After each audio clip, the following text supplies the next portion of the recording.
If you're an engineer or a student in India, you know that IS 456-2000 has basically been our Bible for concrete design for more than 20 years. Well, get ready because a major evolution is coming. Today we're going to dive deep into the new draft of IS 456-2025 and break down all the big changes you absolutely need to know, from the core philosophy right down to the nitty-gritty of reinforcement detailing. So here's our game plan. We'll start with why this revision is even happening. Then we'll unpack the whole new design philosophy, get into the new rules for durability and detailing, and we'll wrap it all up with a super handy cheat sheet to get you up to speed. All right, first things first, let's get some context here. This isn't about just throwing out the old code. Think of it as an upgrade, building on decades of real-world experience and research to tackle modern challenges.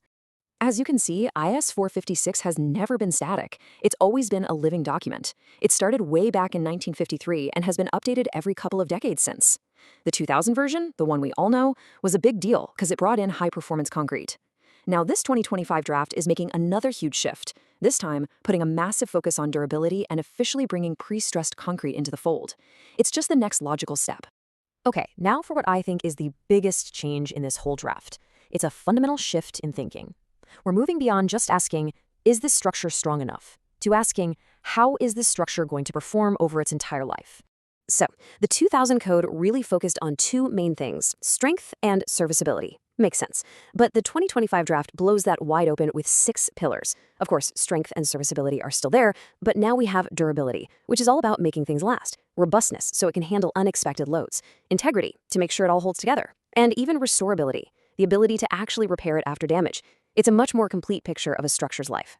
And right at the heart of this new philosophy is this term, design service life. This is huge. For the very first time, the code is formally telling us to design for a specific time period, and for most normal buildings, that's 50 years. This one little change has a ripple effect on pretty much every calculation we do, especially for durability. Now for the number crunchers. This is pretty interesting.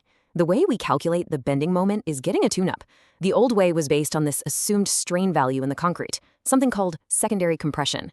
The new draft scraps that for a more direct, more accurate method, based on the actual strain when the structure is at its failure point. And what's the result? You end up with a slightly larger and more accurately calculated resisting moment. And here's a change I think we can all appreciate: transparency. Remember having to hunt through different tables and notes just to find the right safety factor? Well, the new draft puts that partial safety factor, gamma M, right there in the main strength equations. No more hidden numbers. The safety margins are now right in your face, clear as day in every single calculation. So if we're now designing for a 50-year life, how do we actually make sure a structure is durable enough to last? The new code answers that question with cold, hard numbers. We're moving away from just general advice to very specific quantitative rules.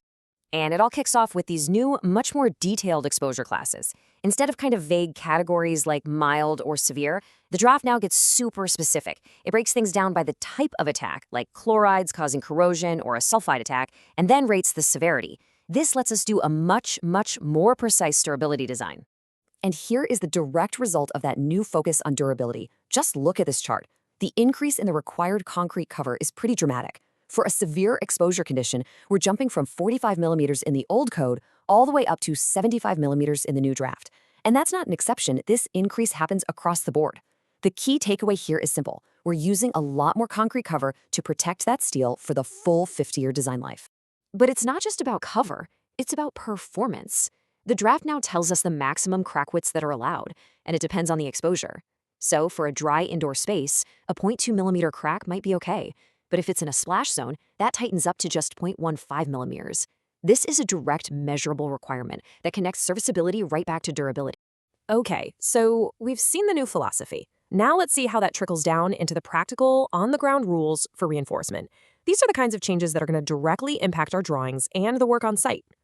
Pay attention, because this one is a big deal, especially if you're studying for exams or working on a construction site. The old rule of thumb we all used for lap length and tension bars was 30 times the bar diameter, or 35. Well, the new draft increases that by 50%, up to 45 phi. That is a simple but absolutely critical change to burn into your memory. The thinking on how to handle torsion has also been cleaned up. Under the old code, it was pretty common to use corner hoops or extra links to deal with torsional forces. The new draft makes it crystal clear. Torsion should only be resisted by the vertical stirrups. This really simplifies the detailing and clarifies exactly how that load is being handled.